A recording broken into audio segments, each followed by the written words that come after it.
Hi friends. तो लीजिए हम स्टार्ट करते हैं again IRD certification mock test series का नया पार्ट विदाउट एनी डिले। तो लीजिए आज का फर्स्ट क्वेश्चन हम स्टार्ट करते हैं। पहला क्वेश्चन है, a clause precluding death due to pregnancy for a lady who is expecting at the time of writing the contract will be included in which section of standard policy document. तो इस question को समझने का मतलब है कि एक lady है जो कि उस समय जब ये कॉन्ट्रैक्ट जब लाइफ इंश्योरेंस के लिए अप्लाई कर रही है वो एक्सपेक्टिंग है और वो प्रेग्नेंट है। तो उससे रिलेटेड अगर डेथ होती है तो उससे रिलेटेड जो क्लोज है वो स्टैंडर्ड पॉलिसी डॉक्यूमेंट है उसके किस सेक्शन के अंदर इंक्लूड की जाएगी। तो देखिए इसमें हमारे पास ऑप्शन है policy schedule, general provision, standard provision, specific policy provision. तो देखिए इसमें जो प्रेगनेंसी है वो एक तरह की स्पेसिफिक कंडीशन कह सकते हैं, एक स्पेसिफिक सिचुएशन है, इसलिए इसको हम इंक्लूड करेंगे स्पेसिफिक पॉलिसी प्रोविजंस में। नेक्स्ट क्वेश्चन है हमारा, under what circumstances would the policy holder need to appoint an appointee. Option है insured is minor, nominee is minor, policy holder is not of sound mind, policy holder is not married. तो देखिए जब भी किसी life insurance policy में अगर nominee minor होता है तो उसके केस में अपॉइंटी अपॉइंट किया जाता है। क्यों किया जाता है? देखिए किसी एक पर्सन ने लाइफ इंश्योरेंस ली और उसने नॉमिनी बनाया जो कि माइनर है। अब माइनर है वो किसी कॉन्ट्रैक्ट में तो इंक्लूड हो नहीं सकता है, और ना ही अगर लाइफ इंश्योर्ड की जब डेथ हो जाती है तो नॉमिनी अगर माइनर है तो ना ही वो पैसे को लेकर यूज़ कर सकता है डिलीजेंटली। और ये हमारा लॉ भी कहता है कि नॉमिनीज अगर माइनर है तो वो किसी भी कॉन्ट्रैक्ट में ऐड नहीं हो सकते। तो इस केस में एक अडल्ट मेंबर को उस नॉमिनी के बिहाफ पे अपॉइंट किया जाता है। तो देखिए अगर हम थोड़ा सा यहाँ से समझते हैं, if a nominees are minor then you need to name as an appointee as well. The appointee who must be an adult will be paid the sum assured if you die while your nominees are still minor. तो अगर policy holder की death हो जाती है और उस समय nominee minor है तो जो अपॉइंट किया जाता है एडल्ट उसको पैसा दे दिया जाता है, सेटल कर दिया जाता है। और अगर जो लाइफ इंश्योर्ड अगर उसकी डेथ बाद में होती है जब माइनर मेजर बन जाते हैं और वो मेजोरिटी अटेन कर लेते हैं, उस केस के अंदर जो भी नॉमिनी होगा जो माइनर से मेजर हो गए उनको वो सारा का सारा सम एश्योर्ड पेमेंट कर दी जाएगी। इसलिए नॉमिनी अगर माइनर है तो उस केस में एक अपॉइंटी जो कि एक अडल्ट होगा उसको अपॉइंट किया जाता है। Which of the below statement is false with regard to nomination. Option A, policy nomination is not cancelled if the policy is assigned to the insurer in return of a loan. Nomination can be done at the time of policy purchase or subsequently. Nomination can be changed by making an endorsement in the policy. Nominee has full rights on the whole of the claim. तो देखिए हमारे पास इसका जो answer है वो 4 है। क्यों? जब भी हम अगर असाइनमेंट करते हैं तो नॉमिनी के पास फुल राइट्स नहीं लेते हैं on the whole of the claim. तो इसको देखिए ऑप्शंस को पढ़ते हैं दोबारा से ताकि हमें क्लैरिटी मिलती है। Policy nomination is not cancelled if the policy is assigned to the insurer in return of a loan. तो अगर कोई लोन लिया हुआ है तो जब पॉलिसी असाइनमेंट करते हैं जो लोन देने वाला होता है उसके अगेंस्ट में, तो पॉलिसी नॉमिनेशन कैंसिल नहीं होता, बिकॉज एक पर्टिकुलर लोन अमाउंट तक तो जो पेमेंट होती है क्लेम की वो कंपनी को होती है जो जिससे लोन लिया होता है, बाकी उसको हो जाती है नॉमिनेशन होता है जिसके नाम पर। दूसरा ऑप्शन है nomination can be done at the time of policy purchase और सब्सिक्वेंटली। तो देखिए नॉमिनेशन कभी भी किया जा सकता है, पॉलिसी के टाइम पर भी और बाद में चेंज भी किया जा सकता है। Nominee can be change by making an endorsement in the policy. तो नॉमिनेशन कभी भी चेंज भी किया जा सकता है। फोर्थ ऑप्शन है हमारे पास, a nominee has full rights on whole of the claim. ये फॉल्स स्टेटमेंट है। देखिए क्यों? An existing nomination gets automatically cancelled when the policy is assigned, but an assignment made in favor of insurer in consideration of a loan granted against the security of the policy does not cancel the nomination. इसका मतलब क्या हुआ? अगर उस policy के against में कोई loan लिया हुआ है तो जो नॉमिनी है उसके पास फुल राइट्स नहीं होंगे क्लेम के ऊपर। मान लीजिए कि एक पॉलिसी है जिसकी वैल्यू है सरेंडर वैल्यू है फॉर एग्जांपल 10 लाख, और उसके अगेंस्ट में मान लीजिए 8 लाख का लोन लिया हुआ है।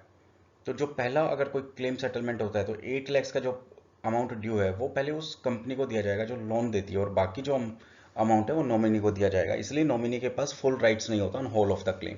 Hence our fourth statement is a false statement. In order for the policy to acquire a guaranteed surrender value, for how long must the premiums be paid as per the law? इसका मतलब ये कह रहे हैं कि एक policy में guaranteed surrender value कब एक्वायर हो जाती है, और उसमें मिनिमम कितने प्रीमियम्स पेमेंट होने चाहिए। तो देखिए इसमें ऑप्शन है हमारे पास, premium must be paid for 2 years, second 3 years, 4 years and 5 years. देखिए इसमें हमारे पास आंसर है premiums must be paid for at least 3 consecutive years, but अभी रिसेंटली कुछ IRDA ने चेंजेस किया था, तो उस चेंजेस के अकॉर्डिंगली मैं आपको इसकी डेफिनेशन बता देता हूँ। अगर हमारे पास प्रीमियम पेइंग टर्म किसी पॉलिसी में लेस देन 10 ईयर्स है, तो फिर गारंटीड सरेंडर वैल्यू एक्वायर करने के लिए सिर्फ 2 साल की पेमेंट मैंडेटरी है। और अगर हमारे पास premium paying term more than 10 और मोर देन 10 ईयर्स है, तो फिर हमारे पास premium should be paid for at least 3 consecutive years for a policy to acquire guaranteed surrender value. Okay, next question, when is a policy deemed to be lapsed? एक policy lapse कब हो जाती है? Option, if the premiums are not paid on due date, if the premiums are not paid before the due date, if the premiums has not been paid even during the days of grace period, if the policy is surrender। तो देखिए हमारे पास policy lapse कब होती है, तो हमें पता है कि सभी लाइफ इंश्योरेंस पॉलिसी में ग्रेस पीरियड मिलता है। जब अगर वो ग्रेस पीरियड भी खत्म हो जाता है और पेमेंट नहीं होती है, पॉलिसी की रिन्यूअल पेमेंट उस समय तक नहीं होती है, तो फिर पॉलिसी लैप्स हो जाती है। तो हमारे पास इसका आंसर हुआ C, if the premium has not been paid even during the days of grace period, then policy deemed to be lapsed. अगर ग्रेस पीरियड चल रहा है तो उसमें पॉलिसी इनफोर्स रहती है। Which of the following statement is correct with regard to the grace period of an insurance policy? Standard length of the grace period is 1 month, standard length of the grace period is 30 days, standard length of grace period is 1 month और 30 days, the standard length of grace period is 1 month और 31 days। तो देखिए इसका हमारा answer है D, 1 month not less than 31 days is the standard length of a grace period under a life insurance policy. The amount of time granted in an insurance grace period is indicated in the insurance policy document. Paying after the due date may attract a financial penalty from the insurance company। तो जो basic standard length होती है जो grace period की, जिसमें कि भी without मतलब पॉलिसी इन्फोर्स रहते हुए भी पेमेंट की जा सकती है, रिन्यूअल पेमेंट की प्रीमियम की, वो 1 month, 1 month और 31 days। What will happen if the policy holder does not pay the premiums by due date and dies during the grace period?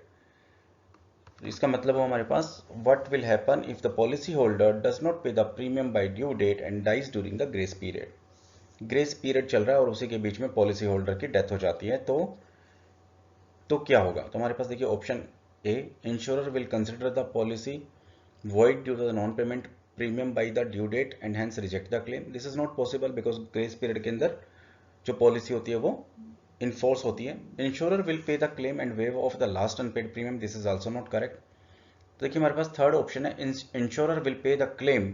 तो मान लीजिए उसका सम एश्योर्ड है फॉर एग्जांपल 10 लाख रुपीस, तो वो 10 लाख पेमेंट कर देगा after deducting the unpaid premium. तो मान लीजिए प्रीमियम जो ड्यू था, मान लीजिए फॉर एग्जांपल 1 लाख रुपए था, तो 1 लाख रुपए 10 लैक्स में से डिडक्ट हो जाएगा और 9 लाख रुपए का पेमेंट हो जाएगा। तो अगर ग्रेस पीरियड के अंदर अगर उसने पेमेंट नहीं किया और ग्रेस पीरियड में अगर पॉलिसी होल्डर की डेथ हो जाती है, तो उसको सम एश्योर्ड मिल जाता है, उसको क्लेम मिल जाता है after deducting the unpaid premium. जो उसका प्रीमियम ड्यू है उसको माइनस करके उसकी पेमेंट हो जाती है।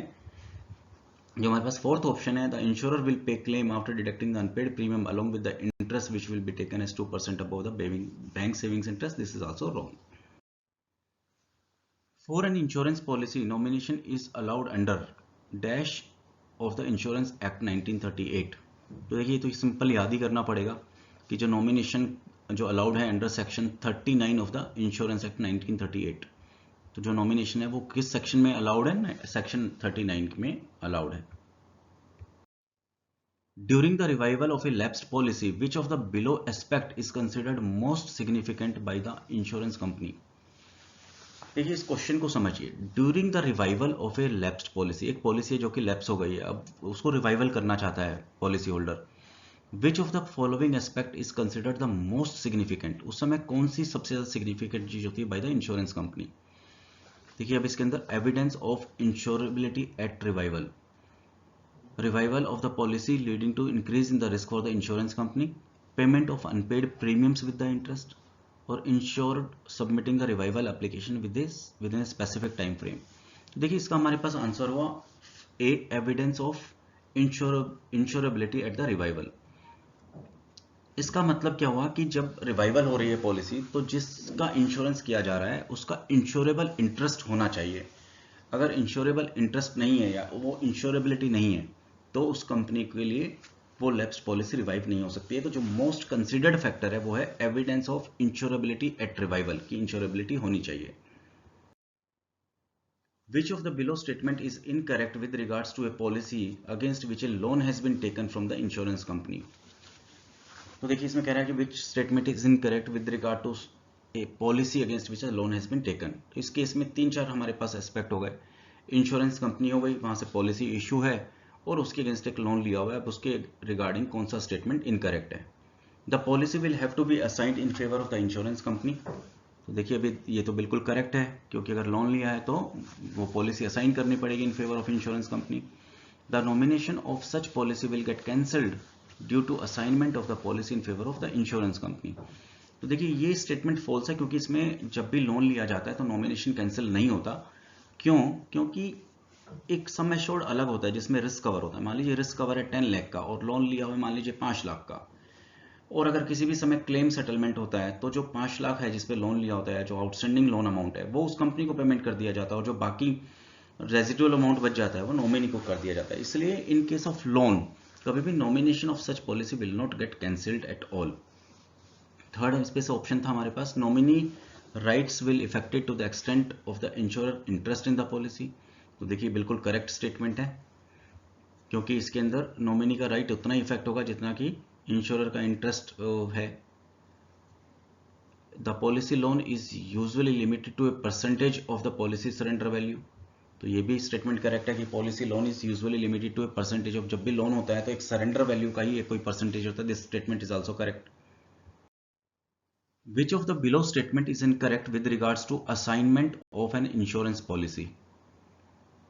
फिर से असाइनमेंट के ऊपर एक क्वेश्चन है और उसमें पूछा कि कौन सा स्टेटमेंट इनकरेक्ट है। तो देखिए हम ऑप्शंस पढ़ेंगे और उसी को एक्सप्लेन करेंगे। In case of absolute assignment, in event of the death of assignee, the title of policy would pass to the estate of deceased assignee. तो देखिए इसका मतलब है कि अगर कोई एब्सोल्यूट असाइनमेंट हुआ है तो जो भी डेथ के बाद जो उसका पूरा टाइटल है उस पॉलिसी का, जो राइट्स हैं, वो असाइनी के फेवर में चले जाते हैं, जिसके नाम पर भी वो असाइनमेंट होती है। ऑप्शन बी, ये तो स्टेटमेंट फिर करेक्ट हो गया। अब ऑप्शन बी पे आ जाइए। The assignment of a life insurance policy implies the act of transferring the writer's right, title and interest in policy from one person to another. देखिए असाइनमेंट होता ही यही है इंश्योरेंस में कि जब पूरे के पूरे राइट्स इंश्योरेंस पॉलिसी के असाइनी के नाम पर ट्रांसफर हो जाते हैं। तो this is also correct. It is necessary that the policy holder must give notice of the assignment to the insurer. तो देखिए पॉलिसी होल्डर को असाइनमेंट के लिए अप्लाई करने का इंश्योरर को टाइम पे देना पड़ेगा और नोटिस भी देना पड़ेगा, ये भी करेक्ट है। अब देखिए fourth option, in case of absolute assignment the policy vests absolutely with the assignee till maturity except in case of death of the insured during the policy tenure wherein the policy reverts back to the beneficiary of the insured. देखिए इसमें कुछ नहीं होता, जब एक बार absolute assignment हो जाती है तो सारे के सारे राइट्स असाइनी के पास ही चले जाते हैं। तो अगर ये लिखा है accept in the case of death of insured, तो डेथ के टाइम पर भी जो भी पॉलिसी टेन्योर के अंदर राइट्स रहेंगे वो पूरे के पूरे असाइनी के पास रहेंगे। इसलिए हमारे पास ये जो ऑप्शन डी है वो इनएक्यूरेट है और इनकरेक्ट है। Which of the below alteration will be permitted by an insurance company. देखिए एक इंश्योरेंस कंपनी है, अब एक इंश्योरेंस पॉलिसी ली है, तो कौन सी एक अल्टरेशन परमिट की जाती है। ऑप्शन ए है हमारे पास, splitting up of policy into 2 more policies, this is allowed. तो एक पॉलिसी को 2-3 पॉलिसीज में स्प्लिट करने ना, this alteration is permitted in by an insurance company. Extension of premium paying term, this is wrong, this is not permitted. Change of policy from the profit policy to without profit policy, this is also wrong, this can not be changes. Increase in the sum assured, this is also not permitted. Which of the following cases is likely to be declined or postponed by a life insurer? ये इसका मतलब है कि अगर life insurance अगर कोई life insurance apply करता है तो कौन से केस के अंदर प्रपोजल है जो कि डिक्लाइन होने की मोस्ट प्रोबेबिलिटी है। देखिए ऑप्शन एक, हेल्दी 18 ईयर ओल्ड, तो अगर कोई पर्सन बहुत हेल्दी है और 18 ईयर ओल्ड है तो उसमें डिक्लाइन नहीं हो सकता। एंड ओबीज पर्सन पे भी जनरली कोई केस डिक्लाइन नहीं होता, कभी कभी प्रीमियम लोडिंग हो सकती है। A person suffering from AIDS, देखिए ये ठीक है बिकॉज इसमें डिक्लाइन हो जाएगा because the probability of surviving is not there in case of AIDS, तो that kind of proposal is may be declined. I am not saying that the person will not be having the chances to survive, but in this particular as because person suffering from AIDS and high probability of dying, such cases may be declined by the life insurance company. Housewife with no income of earn, ये भी कोई बहुत बड़ी risk नहीं है, तो इसके case में भी कोई केस डिक्लाइन नहीं किया जा सकता. Which of the following is an example of moral hazard. देखिए मॉरल हजार्ड का क्या एग्जाम्पल है, तो अब हमारे पास ऑप्शन है stunt artist dies while performing a stunt. तो देखिए ये तो उसकी ड्यूटी है, स्टंट जो आर्टिस्ट है वो तो स्टंट कर ही करेगा, तो ये एक मॉरल हजार्ड नहीं है. A person drinking copious amount of alcohol because he is insured. देखिए ये आंसर ठीक है. ये मॉरल हजार्ड क्यों है, बिकॉज वो एक पर्सन इतना ज़्यादा ड्रिंक करना शुरू कर देता है सिर्फ इसी रीज़न से कि अब उसकी लाइफ इंश्योर्ड है और वो ये ड्रिंक कर सकता है. ये मॉरल हजार्ड है, बिकॉज उसकी कॉन्शियसनेस ये अलाउ कर देती है कि उसने अब अपनी इंश्योरेंस ले ली है तो वो कितना भी ड्रिंक कर सकता है. तो ये मॉरल हजार्ड हुआ. ऑप्शन सी पढ़ते हैं, insured defaulting on the premium payments. ये मॉरल हजार्ड नहीं है, बिकॉज उसकी कोई फाइनेंशियल प्रॉब्लम भी हो सकती है. Proposer lying on policy document. Policy document से प्रपोजर लाइंग करता है या उसके बारे में कुछ गलत, तो ये भी मॉरल हजार्ड्स नहीं है. Why is the heredity history of importance in the medical underwriting. Medical underwriting का क्या मतलब होता है कि अंडरराइटिंग का मतलब होता है टू असेस द रिस्क. जब कोई लाइफ इंश्योरेंस पॉलिसी ली जाती है तो उसमें अंडरराइटिंग की जाती है. क्यों की जाती है underwriting? To assess the risk of that particular proposal. अब उसमें लिखा है कि उस प्रपोजल में मेडिकल जो अंडरराइटिंग है उसमें हेरिडिटी हिस्ट्री क्यों इंपॉर्टेंट है. आपने देखा होगा जब भी हम पॉलिसी अप्लाई करते हैं तो उसमें हमारी जनरली फैमिली की हिस्ट्री होती है, फादर की एज, मदर की एज, या वो अभी आर दीज पीपल्स अगर उनकी कभी डेथ हुई है तो उनके रीजंस, ब्रदर और सिस्टर, उनकी फैमिली की पूरा मेडिकल डिटेल्स. तो देखिए अब इसमें ऑप्शन है rich parents have healthy kids, certain disease can be passed on from the parents to the children, poor parents have malnourished kids, family environment is a critical factor. तो देखिए जब भी heredity history होती है तो यही होती है कि जेनेटिक फैक्टर की वजह से या किसी रीजंस की वजह से कोई पेरेंट्स से चिल्ड्रन के अंदर कोई केसेस आ सकते हैं डिजीज के. तो hence answer is B, certain disease can be passed on from parents to children, hence heredity history is of importance in the medical underwriting.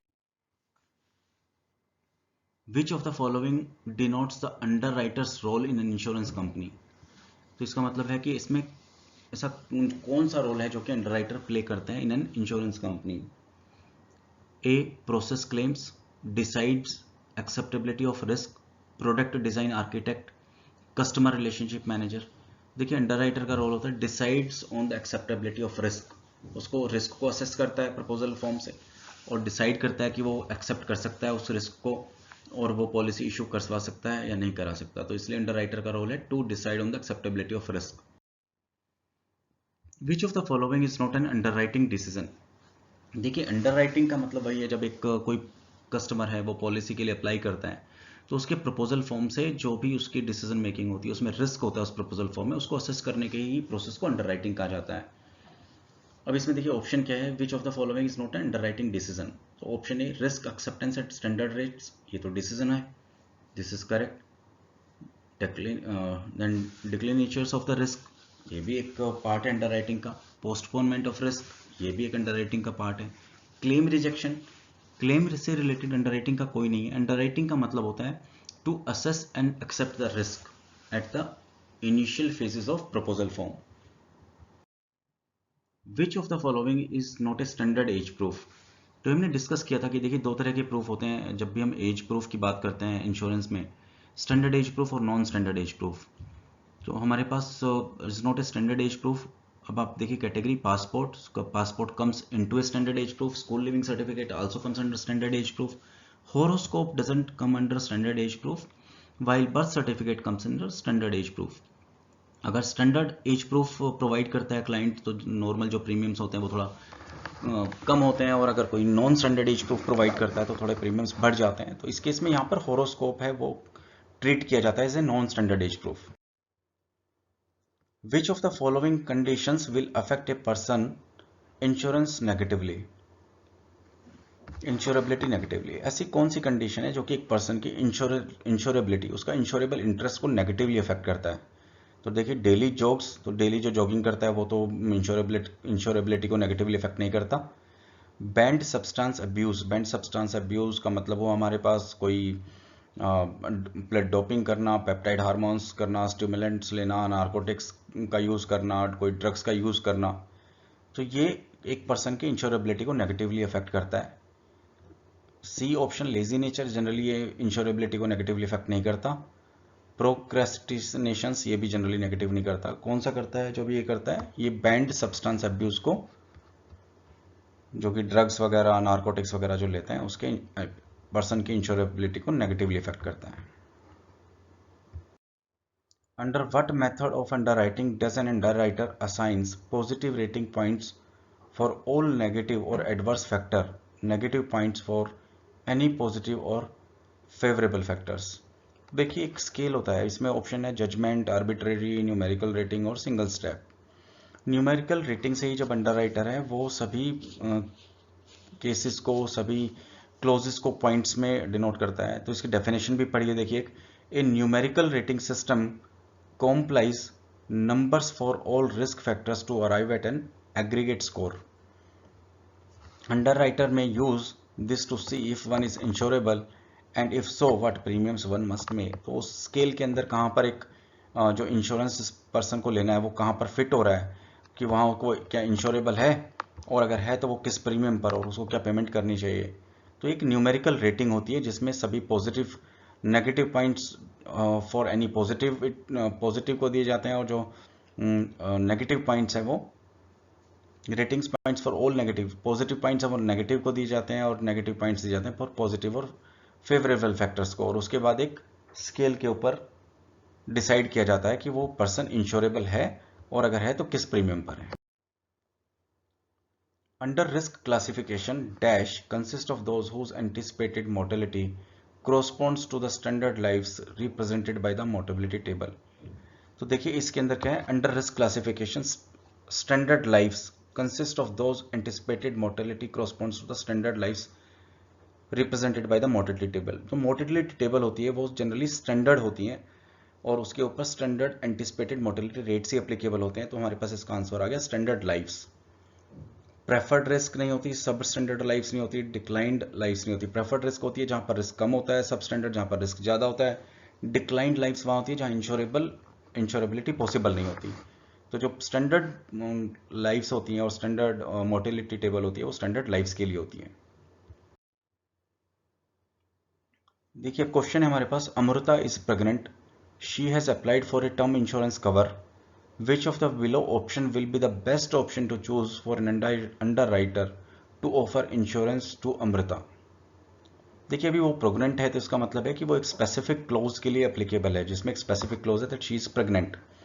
तो अब देखिए कि जो अंडरराइटर है वो उसको कैसे केस को करता है, कैसे चूज करता है। तो इसमें ऑप्शन देखिए, acceptance at ordinary rates, this is not possible because ordinary rates नहीं है और ऑर्डिनरी कंडीशन भी नहीं है। Acceptance with the extra premium, ये भी केस नहीं है because pregnancy is a specific situation. Decline the proposal, this is also not okay. Fourth, acceptance with a restrictive clause. तो देखिए जब भी अगर कोई लेडी प्रेग्नेंट है और वो कोई लाइफ इंश्योरेंस कवर के लिए अप्लाई कर रही है तो उस प्रपोजल को एक्सेप्ट किया जाता है एक रेस्ट्रिक्टिव क्लोज लगा के, with respect to that death if it happens in case of pregnancy. तो एक रेस्ट्रिक्टिव क्लोज लग जाती है और फिर उस प्रपोजल को एक्सेप्ट कर लिया जाता है। Which of the below insurance proposal is not likely to qualify under non-medical underwriting?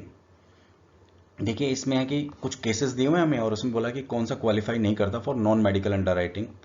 देखिए पहला ऑप्शन है हमारे पास Savita, age 26 years, working in IT company as a software engineer. ये नॉन मेडिकल अंडरराइटिंग है because simple straight through process case है। Second option Mahesh, age 50, working in a coal mine. तो यहाँ पर देखिए 50 ईयर्स का Mahesh working in a coal mine, जहाँ coal mine होता है वहाँ पे हजार्ड्स ज़्यादा होते हैं, प्रोबेबिलिटी ज़्यादा होती है, वहाँ पे कोल माइन के अंदर रिस्क ज़्यादा होता है। तो ये नॉन मेडिकल में नहीं आता बिकॉज कोल 50 ईयर्स की एज के ऊपर अगर महेश कोल माइंस में काम कर रहा है तो उसने बहुत बड़ा टाइम पीरियड कोल माइन में अपना बिताया है। अब कोल माइंस में उसके बेसिस के ऊपर उसको काफ़ी डिजीज की प्रोबेबिलिटी भी हो सकती है, तो ये एक नॉन मेडिकल अंडरराइटिंग नहीं होगी। इसके केस में महेश को he has to go through under a medical examination. तो ये हमारे पास इसका आंसर आ गया। अब देखिए third case, Satish, age 28 years, working in a bank and has applied for an insurance cover of 1 crore. तो इसमें अगर आप देखते हैं तो मेडिकल कंडीशंस बिल्कुल फिट हैं, तो इस केस में भी नॉन मेडिकल अंडरराइटिंग पॉसिबल है। Praveen, age 30 years, working in departmental stores and has applied for an endowment insurance plan for 10 years. ये भी एक अपना नॉन मेडिकल अंडर राइटिंग है, बिकॉज इसी में भी किसी भी तरह की कोई मेडिकल कंडीशंस नहीं है जो कि एडवर्स हो. Sheena is suffering from acute diabetes. She has applied for an insurance plan. In this case, the underwriter is most likely to use dash method for underwriting. Choose the most appropriate option.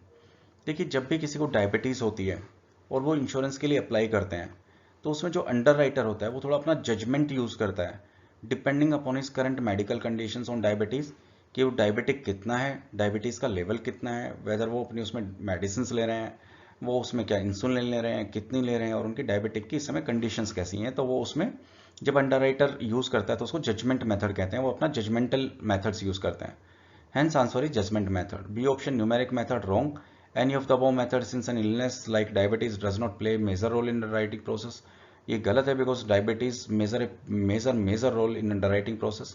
Neither of the above method as diabetes cases are rejected outright. ऐसा नहीं है. Diabetes के सभी cases outright reject हो ऐसा possible नहीं है. Hence our answer is judgment method. तो friends, आज की इस वीडियो में हमारा यहीं तक. Thank you very much for watching these videos. If you are liking these videos, then I request you to please subscribe these videos and please pass in your exams and qualify for IRD certification. Keep referring these videos to your friends, family members or your colleagues who's preparing for IRDA SP certifications. Thank you very much and have a nice day.